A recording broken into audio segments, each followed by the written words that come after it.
একজন দর্শক অপেক্ষায় আছে। আসসালামু আলাইকুম ওয়া রাহমাতুল্লাহি ওয়া বারাকাতুহু। ওয়ালাইকুম আসসালাম ওয়া রাহমাতুল্লাহি ওয়া বারাকাতুহু। জি, আপনার প্রশ্ন। হুজুর, আমি তিনটা প্রশ্ন করতে চাই। জি। হুজুর, যে আমরা তো সালাত আদায় করি, যখন নাকি সালাতটা আদায় করব তখন কি আমরা মনে মনে নামাজটা পড়তে পারবো? মনে মনে নামাজ বলতে কি বোঝাতে চাচ্ছেন? আর কি কি মনে মানে মনে? মনে মনে নামাজ মানে মনে মনে সূরাটা আদায় করতে মানে মনে মনে সূরাটা পড়তে চাইতেছি। আর আরেকটা প্রশ্ন ছিল হুজুর, এই যে আমরা এক মুসলমানকে আমরা বলি খোদা হাফেজ, এটা কি হুজুর আরবিতে বলা হয় জাযাকাল্লাহ খায়ের, এটা কি মেয়েদের সময়টা কি বলতে হবে? আরেকটা প্রশ্ন ছিল হুজুর, আমরা যে নামাজ পড়ি, বেতের নামাজ পড়া শেষ হয়ে যাওয়ার পর তখন কি আমাদের নফল ইবাদত হবে? মানে তাহাজ্জুদের নামাজ আমি পড়তে পারবো না, নাকি এটা সব সময় পড়ি না মাঝে মধ্যে এটা হুজুর? জি। আর হুজুর সালাতের মধ্যে যে আমরা প্রথম সিজদা যাই, তারপরে সিজদা ওঠার পরে যে একটা দোয়া পড়তে হয় হুজুর, আল্লাহুম্মা রব্বিক ফিরলি, এটা কি এভাবে হবে নাকি কিভাবে হবে হুজুর? আপনার মাধ্যমে আমি জানতে চাই হুজুর। জাযাকাল্লাহ খায়ের হুজুর, এটা কিভাবে মহিলাদেরকে আমরা কিভাবে বলবো? এটা আমার জানলে খুব আমরা বুঝতে পেরেছি আপনার প্রশ্নগুলো। ইনশাআল্লাহ তাআলা মুহতারামের কাছ থেকে উত্তর জানব। অনেক ধন্যবাদ। আপনাকে অনেক অনেক ধন্যবাদ। আমি যতটুকু বুঝতে পেরেছি তিনি যেটা বলতে চেয়েছেন সেটা হলো উনি যদি জামাতে সালাত আদায় করেন তাহলে কি উনি মনে মনে সূরা ফাতিহা বা সেই সাথে সূরা মিলাতে পারবেন কিনা? আচ্ছা, খুবই ভালো প্রশ্ন উনি করেছেন। এখানে মানে অনেকগুলো দৃষ্টিভঙ্গি আছে, আমাদের এই দৃষ্টিভঙ্গিগুলো একটু ক্লিয়ার করে রাখা দরকার। যে আমরা যারা আমাদের দেশে যারা হানাফি মাযহাব অনুসরণ করে, তারা রাসূলুল্লাহ সাল্লাল্লাহু আলাইহি ওয়াসাল্লাম একটা সহিহ হাদিস, সেই হাদিসের অনুসরণ করে তারা বলেন যে রাসূল সাল্লাল্লাহু আলাইহি ওয়াসাল্লাম বলেছেন যে কিরাআতুল মান কামা মাআল ইমামি ফাকিরাআতুল ইমামি লাহু কিরাআতুন, যখন কোনো ব্যক্তি ইমামের সাথে সালাত আদায় করে তখন ইমামের কিরাআতটাই হচ্ছে তার কিরাআত। আরেকটি দৃষ্টিভঙ্গি, এই দৃষ্টিভঙ্গিটি অত্যন্ত শক্তিশালী, যেটি রাসূল সাল্লাল্লাহু আলাইহি ওয়াসাল্লাম অনেকগুলো হাদিসে এসেছে যে যখন তোমরা যে সালাতের মধ্যে সূরাতুল ফাতিহা তেলাওয়াত করবে না, ফালা সালাতা লাহ, যে তার সালাত হবে না, তার সালাতই হবে না। যে মানলাম ইয়াকরা বিফাতিহাল কিতাবি ফালা সালাতা লাহ, যে তার কোনো সালাতই হবে না কেউ যদি তার সালাতের মধ্যে ফাতিহাতুল কিতাব অর্থাৎ সূরা ফাতিহা যদি না পড়ে। এটি হচ্ছে দ্বিতীয় দৃষ্টিভঙ্গি। দুইটা হাদিস আমি বললাম। তৃতীয় একটি বিষয়, সেটি হচ্ছে রাসূলুল্লাহ সাল্লাল্লাহু আলাইহি ওয়াসাল্লাম একবার সালাত শেষে তিনি সাহাবায়ে কেরামদের দিকে মুখ ফিরে বললেন যে আমার মনে হলো যে তোমরা আমার পিছনে তোমরা কেরাত পড়ছো। সাহাবায়ে কেরাম বললেন ইয়া রাসূলুল্লাহ, তখন তিনি বললেন যে তোমরা কোনো সূরা ফাতিহা ছাড়া অন্য কোনো সূরা আমার পিছনে তোমরা পড়বে না। তাহলে এই যে আগে যে দুটো অবস্থানের কথা বললাম তার পাশে এই তৃতীয়টি যদি আমরা রাখি তাহলে আমরা একটা সমাধান পেয়ে যাই।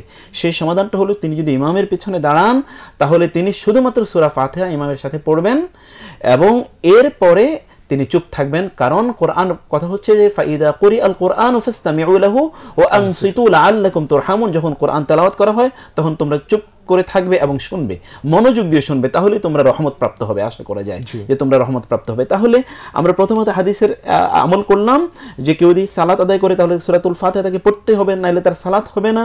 আর দুই নম্বর হচ্ছে ইমামের পিছনে তিনি অন্য কোনো সূরা পড়বেন না। এখন প্রশ্ন হচ্ছে ইমাম সাহেব তো সূরা ফাতিহা পড়ছেন, তিনি আসলে কখন পড়বেন? আপনি কিন্তু মক্কা মদিনায় দেখেছেন যে ইমাম সাহেব কিন্তু সূরা ফাতিহা পড়ার পরে তিনি একটু ওয়াকফ করেন, কিছুক্ষণ থামেন, এই সময় তিনি পড়ে নেবেন। এছাড়াও তিনি এটিও করতে পারেন যে ইমাম সাহেব যখন আলহামদুলিল্লাহি রাব্বিল আলামিন বলে একটু থামছেন, এর মধ্যখানে তিনি আলহামদুলিল্লাহি রাব্বিল আলামিন তিনি বলে নেবেন। এভাবে তিনি বলে নিতে পারেন, আর অন্য সময় তিনি পড়বেন না। কিন্তু এখানে তৃতীয় একটি বিষয় রয়েছে, যেই সূরাগুলোতে আমরা দেখি যে ইমাম সাহেব কিছুই তেলাওয়াত করছেন না, সেই সূরাগুলোতে তিনি কি করবেন? তিনি সূরা ফাতিহা পড়ে আর বাকি সময় তার যদি মনোযোগ অন্য কোনো দিকে চলে যায় তাহলে সেখানে মাঝে মধ্যে একটু সুবহানাল্লাহ বা আস্তাগফিরুল্লাহ এতটুকু তিনি পড়ে নেবেন, একটু তাসবিহ করে নেবেন, যাতে তার কনসেন্ট্রেশনটা ফিরে আসে ইনশাআল্লাহ। আচ্ছা, ইনশাআল্লাহ। একটু আপনার কাছে আমার জিজ্ঞাসা, সেটা হলো যদি এমন দেখা যায় যে ইমাম সাহেব সময় দিচ্ছেন না সূরা ফাতিহা, তাহলে তিনি সাথে সাথে পড়ে নেবেন, ইমাম সাহেবের সাথে সাথে পড়ে নেবেন। এবং তিনি যদি ওইখানে চুপও থাকেন তাহলে কোনো সমস্যা হবে না। তিনি যদি চুপ করে মনোযোগ দিয়ে শুনেন তাহলে সমস্যা হবে না। ওয়াইদা কুরিআল কুরআন ফাসতামিউ লাহু, ওই আয়াতের মেজদাকে তখন আমল হয়ে যাবে ইনশাআল্লাহ। আপনার কাছে এবার যে বিষয়টি আমরা জানতে চাচ্ছি যে আমরা তো এক ভাইকে আরেক ভাই দেখলে বিদায় দেওয়ার সময় বা কথা বলার সময় জাযাকাল্লাহ বলে থাকি, বারাকাল্লাহ বলে থাকি। তো আমাদের মা বোনরা এই ক্ষেত্রে তাদের মহলে কি বলবেন? এটি অবশ্য তাদেরকে বলা দরকার, জাযাকাল্লাহু খায়রান। এখানে তিনটি শব্দ, জাযা মানে হচ্ছে জাযা মানে প্রতিদান, আর কা মানে হচ্ছে আপনাকে। এখানে এই জন্য যেমন আসসালামু আলাইকা, আসসালামু আলাইকুম, এখানে যদি তিনি কোনো পুরুষ হন যাকে তিনি বলবেন এবং একজন হন তাহলে বলবেন জাযাকাল্লাহু খায়রান, যদি অনেকজন হন তাহলে আসসালামু আলাইকুম যেরকম তাহলে বলবেন জাযাকুমুল্লাহু খায়রান, যদি পুরুষ বহুবচন হয় যাকে তিনি বলছেন, যাদেরকে তিনি বলছেন। আর যদি মহিলা হয় তাহলে যেরকম আসসালামু আলাইকে বা আসসালামু আলাইকুন্না, ঠিক তেমনি ভাবে কোন মহিলা যদি হয় তাহলে তিনি বলবেন জাযাকিল্লাহু, জাযাকানা কাফের উপর জবর দিলে পুরুষের জন্য হবে, নারীর জন্য হবে জাযাকিল্লাহু। আর যদি এখানে অনেক মহিলা হয় তাহলে বলবে জাযাকুন্নাল্লাহু খায়রান, মানে তোমাদের আপনাদের নারীদের উপর, নারীদেরকে আল্লাহ সুবহানাহু ওয়া তাআলা উত্তম প্রতিদান দান করুন। পরের প্রশ্নে আমরা যাচ্ছি। তিনি খুব চমৎকার একটি প্রশ্ন করেছেন, সেটা হলো ভেতরের সালাত শেষ করার পরে আর কোনো নফল পড়া যাবে কিনা বা কোনো সমস্যা আছে কিনা? খুবই চমৎকার, এবং হাদিসে রাসূল সাল্লাল্লাহু আলাইহি ওয়াসাল্লাম এই বিষয়টি তিনি ফেস করেছেন সাহাবায়ে কেরামদের পক্ষ থেকে, এবং তিনি বলেছেন যে যদি এইরকম হয় যে তুমি ভয় পাও যে তুমি আসলে তাহাজ্জুদের সালাত পড়তে পারবে না, তাহলে তুমি বিতিরকে এশার সাথেই পড়ে নেবে। যদি এই সম্ভাবনা থাকে, কারো গালেব এই সম্ভাবনা থাকে যে তিনি অবশ্যই উঠবেন এবং তার উঠার কিন্তু তার অভ্যাসে পরিণত হয়েছে, তিনি আসলে মিস করবেন না, তাহলে তিনি অবশ্যই, কারণ রাসূলুল্লাহ সাল্লাল্লাহু আলাইহি ওয়াসাল্লাম বলেছেন যে তোমরা তোমাদের রাতের সর্বশেষ সালাতটা তোমরা বিতিরের মাধ্যমে শেষ করো। অতএব সেটি যদি কারো আদত থাকে, কেউ যদি উঠতে পারেন, নিশ্চিত থাকেন, তাহলে তিনি এটি তাহাজ্জুদের পর বা কিয়ামুল লাইল বা সালাতুল লাইলের পর তিনি পড়বেন। আর যদি এই সম্ভাবনা তার না থাকে তাহলে তিনি অবশ্যই আগে পড়ে নেবেন, কারণ বিতিরের সালাত অধিকাংশ আলেম ওলামায়ে কেরামের মতে এটি হচ্ছে ওয়াজিব, এবং কেউ কেউ বলেছেন এটি সুন্নাহ মুআক্কাদা, কোনো সমস্যা নেই।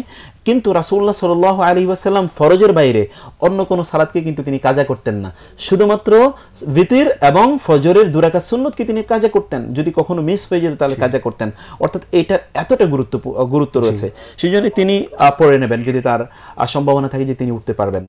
মুহতারাম, আপনার কাছে এবার যে বিষয়টি আমরা জানতে চাচ্ছি, আমাদের বোন জিজ্ঞেস করেছিলেন যে 2 সিজদার মাঝখানে যে দোয়াটি আমরা পড়ে থাকি সেই দোয়াটি কি এবং কিভাবে পড়তে হবে? খুবই ভালো, এটি তিনি দুভাবে হাদিসে এসছে, রব্বিগ ফিরলি রব্বিগ ফিরলি রব্বিগ ফিরলি, রাসূলুল্লাহ সাল্লাল্লাহু আলাইহি ওয়াসাল্লাম এভাবে পড়তেন, অথবা এখানে আরেকটা লম্বা দোয়া করতেন, রব্বিগ ফিরলি ওয়ারহামনি ওয়াহদিনি ওয়াআফিনি ওয়ারযুকনি, রব্বিগ ফিরলি ওয়ারহামনি ওয়াহদিনি ওয়াআফিনি ওয়ারযুকনি। এভাবে রাসূলুল্লাহ সাল্লাল্লাহু আলাইহি ওয়াসাল্লাম 5টি জিনিস এখানে এইভাবে রাসূলুল্লাহ সাল্লাল্লাহু আলাইহি ওয়াসাল্লাম দোয়া করতেন। অতএব এই দুটো দোয়াই কিন্তু হাদিস দ্বারা প্রমাণিত, কেউ যদি করতে চায় রব্বিগ ফিরলি তাও করতে পারে, অথবা ওই লম্বা দোয়াটিও তিনি করতে পারেন। তবে একটা গুরুত্বপূর্ণ বিষয় এখানে একটু বলে রাখি, সেটা হচ্ছে নামাজের মধ্যে কিন্তু 3টি জায়গা আছে কমপক্ষে গুরুত্বপূর্ণ, যেই জায়গাগুলোতে আল্লাহ সুবহানাহু ওয়া তাআলা মানুষের দোয়াগুলো কবুল করে নেন। সুবহানাল্লাহ। তোর মধ্যে একটি জায়গা হচ্ছে আদ-দুআ বাইনা সাজদাতাইন, 2 সিজদার মধ্যখানে যদি কোনো ব্যক্তি দোয়া করে তাহলে আল্লাহ সুবহানাহু ওয়া তাআলা তার দোয়া কবুল করে নেবেন। আরেকটা অতিরিক্ত ইনফরমেশন হিসেবে বলি, সেটি হচ্ছে সাজদার মধ্যে রাসূল সাল্লাল্লাহু আলাইহি ওয়াসাল্লাম বলেছেন যে আকরাবু মা ইয়াকুনু আবদু মিনার রাব্বি হুয়া সাজিদুন ফাআকসিরু ফিহি দুআ, যে তোমরা সিজদার মধ্যে বেশি বেশি দোয়া করো, কারণ তোমরা তখন আল্লাহর অনেক বেশি কাছাকাছি পৌঁছে যাও। আর তৃতীয়ত হচ্ছে রাসূল সাল্লাল্লাহু আলাইহি ওয়াসাল্লাম বলেছেন বা'দা তাশাহুদ, তিনি একজন সাহাবীকে বললেন যে তাশাহুদ অর্থাৎ এই যে আমরা যেটা পড়ে আর কি শেষ বৈঠকে আমরা যে তাশাহুদ পড়ে থাকি, তাশাহুদের পরে আপনি যে দোয়া করেন, এবং এই জন্য কিন্তু তিনি দোয়া মাসুরা শিখিয়েছেন, এবং অন্য কোনো দোয়া ব্যক্তি কিন্তু তার দোয়া যদি করেন তাহলে ইনশাআল্লাহ এর মধ্যে তিনি যা দোয়া করেন তা দোয়া কবুল করে দেবেন ইনশাআল্লাহ। অনেক অনেক ধন্যবাদ মুহতারাম।